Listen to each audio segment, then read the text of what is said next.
பாஜக அரசு அண்மையிலே நாடாளுமன்றத்தில் வக்ஃப் திருத்த சட்ட மசோதாவை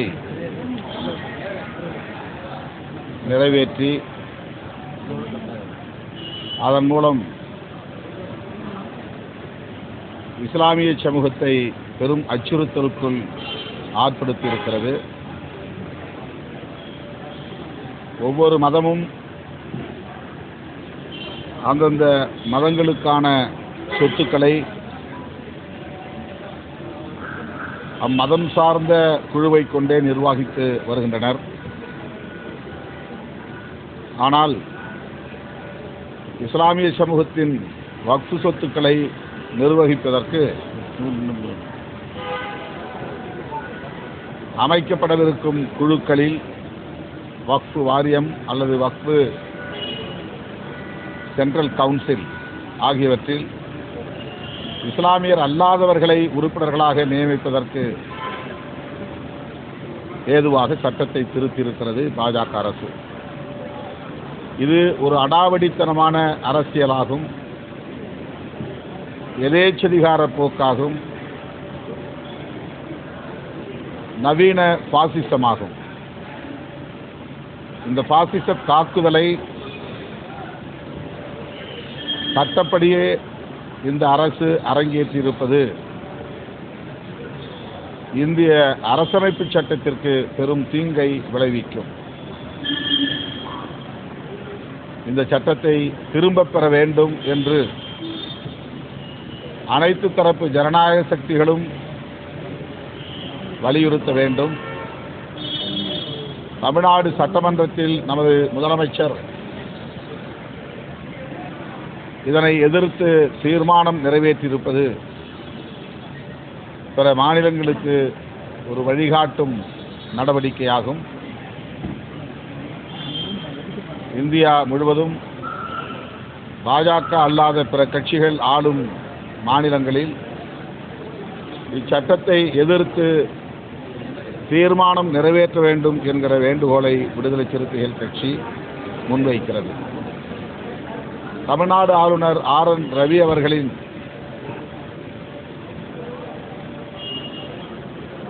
தமிழ்நாடு மக்கள் விரோத நடவடிக்கைகளை உச்சநீதிமன்றமே இன்றைக்கு வெளிப்படையாக கண்டித்திருக்கிறது. அரசமைப்பு சட்டத்திற்கு விரோதமான முறையில் ஒரு ஆளுநர் ஆற்ற வேண்டிய சட்டப்பூர்வமான கடமைகளில் இருந்து விலகி தமிழ்நாட்டை ஆண்டு கொண்டிருக்கிற ஆளும் கட்சிக்கு நெருக்கடி ஏற்படுத்தக்கூடிய வகையில் RN ரவி அவர்கள் பல்கலைக்கழக மசோதாக்களை எல்லாம் கிடப்பிலை போட்டு வைத்திருந்தார்.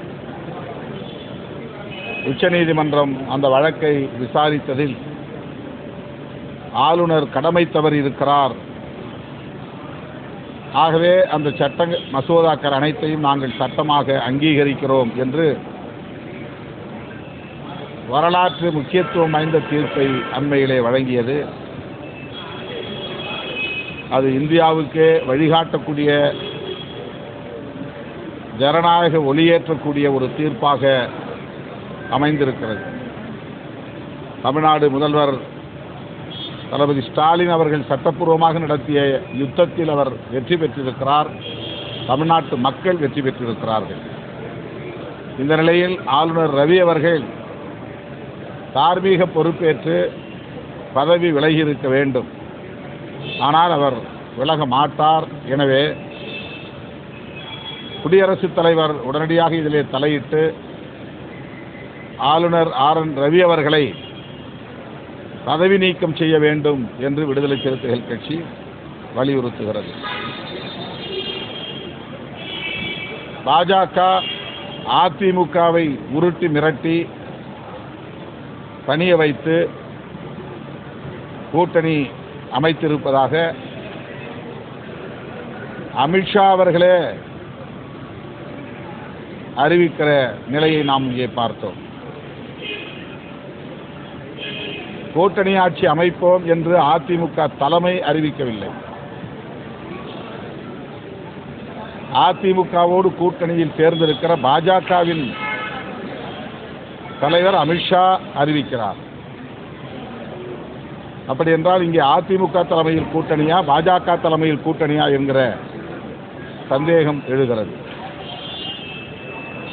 அதிமுக தலைமையில் தான் கூட்டணி என்றால் அதிமுக தலைவர் பொதுச் செயலாளர் திரு எடப்பாடி பழனிசாமி அவர்கள்தான் நாங்கள் கூட்டணி ஆட்சி அமைக்கப் போகிறோம், அதன் அடிப்படையில் இந்த கூட்டணியை உருவாக்கி இருக்கிறோம், எங்கள் தலைமையில் பாஜக இணைந்திருக்கிறது என்று அறிவித்திருக்க வேண்டும்.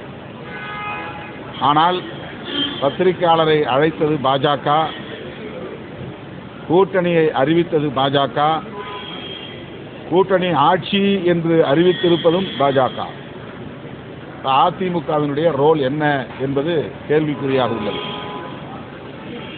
அதிமுக தொண்டர்கள் இதை மனப்பூர்வமாக ஏற்க வாய்ப்பில்லை என்றுதான் நான் நம்புகிறேன்.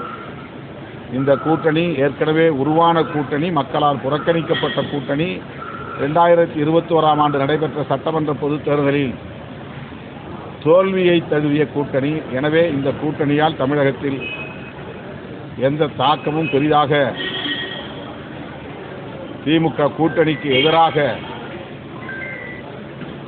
மதசார்பற்ற முற்போக்கு கூட்டணிக்கு எதிராக எந்த தாக்கமும் ஏற்பட்டு விடாது என்ற நம்பிக்கை உள்ளது.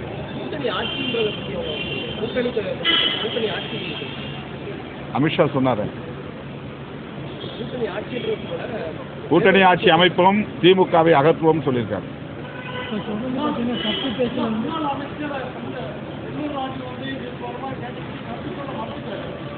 செல்லூர் ராஜா அதான் அதிமுகவில் எல்லோருக்கும் உடன்பாடு இருக்க வாய்ப்பில்லை.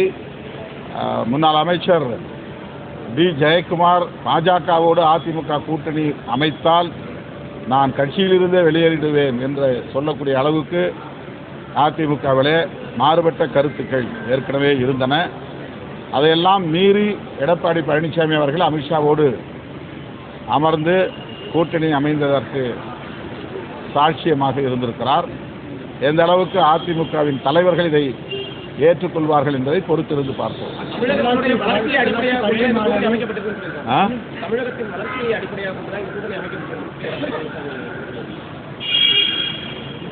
உருவான கூட்டணியை நியாயப்படுத்துவதற்காக அவர் ஏதோ சமாளிக்கிறார்.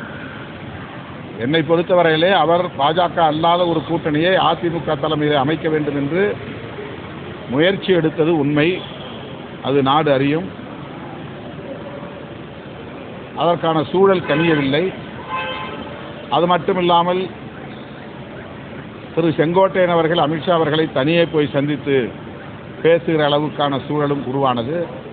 அது எதற்காக என்று நமக்கு தெரியாது. இவையெல்லாம் நாம் ஒப்பிட்டு பார்க்கிற போது அதிமுகவுக்கு ஏதோ நெருக்கடியை பாஜக கொடுத்திருக்கிறது, அந்த அடிப்படையில் தான் இந்த கூட்டணி உருவாகி இருக்கிறது என்று யூகிக்க முடிகிறது. உள்ளாட்சி பள்ளி தேர்தல் இன்னும் வந்துட்டு வழக்கு படிக்கிறது நடவடிக்கை எடுக்கிறோம் என்று அந்த பகுதி மக்களும் போய் நடவடிக்கை எடுக்கப்படும் என்று அன்பில் மகேஷ் அவர்கள் உறுதியாக தெரிவித்திருக்கிறார். வழக்கு பதிவு செய்யப்பட்டிருக்கிறது. விடுதலை சிறுத்தைகள் கட்சியில் நேற்று நேரடியாக சந்தித்திருக்கிறது. இதை வன்மையாக கண்டித்து ஆர்ப்பாட்டம் நடத்தியிருக்கிறது.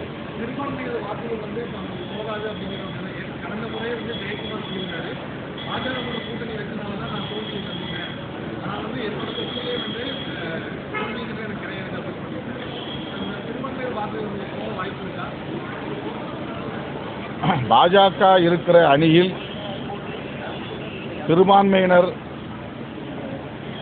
வாக்களிப்பதற்கு ஆதரிப்பதற்கு இந்திய அளவில் வாய்ப்பில்லை.